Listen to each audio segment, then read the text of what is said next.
Hello बच्चों, let's read the question. Question है the correct order of increasing CO bond length of CO, CO32 minus and CO2 is. Options है CO32 minus less than CO2 less than CO, CO2 less than CO32 minus less than CO, CO less than CO32 minus less than CO2, CO less than CO2 less than CO32 minus. आपको इनके bond length का order बताना है. तो की concept की बात करते हैं तो यही बात करेंगे हम बॉन्ड लेंथ की.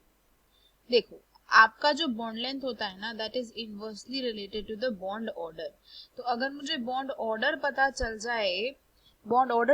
जाए इन तीनों का, तो मैं यहाँ पे बॉन्ड लेंथ का ऑर्डर दे ही सकती हूँ, है ना. अब उसके लिए मुझे इनका स्ट्रक्चर पता होना चाहिए. अगर मैं बात करती हूँ सीओ की, तो सीओ का स्ट्रक्चर क्या होता है? There is a triple bond that lies between carbon and oxygen.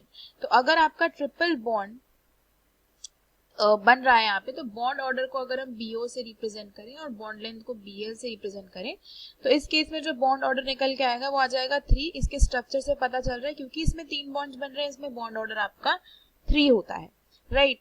बात करेंगे CO2 की, तो CO2 में अगर आप देखो तो कार्बन जो है वो डबल बॉन्ड बनाता है दोनों ऑक्सीजन एटम्स के साथ. तो एक ऑक्सीजन एटम के साथ 2 बॉन्ड्स बना रहा है ना, तो इसका जो बॉन्ड ऑर्डर होता है that is actually equal to 2, right. क्योंकि यहाँ पे डबल बॉन्ड बनता है at max and double bond के लिए जो बॉन्ड ऑर्डर हम लेते हैं दैट इज 2. अब अगर हम बात करते हैं CO32 माइनस की, तो CO32 माइनस में क्या होता है ना, एक तो डबल बॉन्ड होता है लेकिन 2 होते हैं single bond with a negative charge on O. तो यहाँ पे हो जाती है रेजोनेंस. ये इलेक्ट्रॉन यहाँ जाएगा, ये इधर चला जाएगा, तो अब यहाँ पे O नेगेटिव आ जाएगा, यहाँ पे डबल बॉन्ड आ जाएगा, यहाँ पे O नेगेटिव आ जाएगा, राइट. अब नेक्स्ट सिनेरियो में क्या हो सकता है? नेक्स्ट सिनेरियो में ये हो सकता है कि ये इलेक्ट्रॉन यहाँ चला जाए और ये ऐसे हो जाए, तो ये आपका यहाँ पे डबल बॉन्ड हो जाएगा, यहाँ पे O नेगेटिव हो जाएगा, यहाँ पे O नेगेटिव हो जाएगा. तो हर ऑक्सीजन पे नेगेटिव चार्ज आ रहा है ना, तो बेसिकली यहाँ पे आप क्या देख रहे हो कि यहाँ पे एक रेजोनेंस हाइब्रिड बनने वाला है. यहाँ पे CO32 माइनस में एक रेजोनेंस हाइब्रिड बनने वाला है.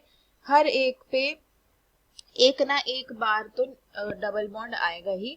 तो इसका जो बॉन्ड ऑर्डर हो जाता है ना, इसका जो बॉन्ड ऑर्डर हो जाता है that is actually total number of bonds कितने हैं, 1 2 3 4, right, divided by individual atoms.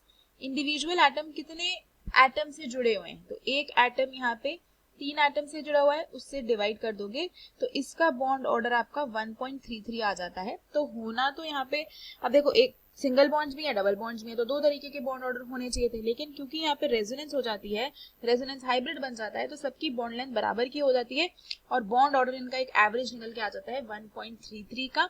तो अगर आप देखो, तो अगर मैं बॉन्ड ऑर्डर का ऑर्डर बताऊं, तो सबसे ज्यादा बॉन्ड ऑर्डर CO का है, फिर CO2 का है और फिर CO32 माइनस का है. अब मुझे क्योंकि बॉन्ड लेंथ का ऑर्डर बताना है, और बॉन्ड लेंथ बॉन्ड ऑर्डर से इनवर्सली रिलेटेड होती है, क्योंकि जितना ज्यादा बॉन्ड ऑर्डर होता है ना उतना स्ट्रॉन्ग बॉन्ड होता है, और जितना स्ट्रॉन्ग बॉन्ड मतलब उतनी ज्यादा एटम्स एक दूसरे के पास हैं, तो बॉन्ड लेंथ कम हो जाती है. तो बॉन्ड लेंथ की अगर बात करें, तो बॉन्ड लेंथ के केस में CO32 माइनस की बॉन्ड लेंथ सबसे ज्यादा होगी, फिर CO2 की होगी और फिर CO की होगी. तो यही हमारा ऑर्डर होने वाला है. तो अगर आप फाइनल आंसर देखो तो ये आपको ऑप्शन नंबर डी में मिलेगा, है ना. तो final answer for this question is option D.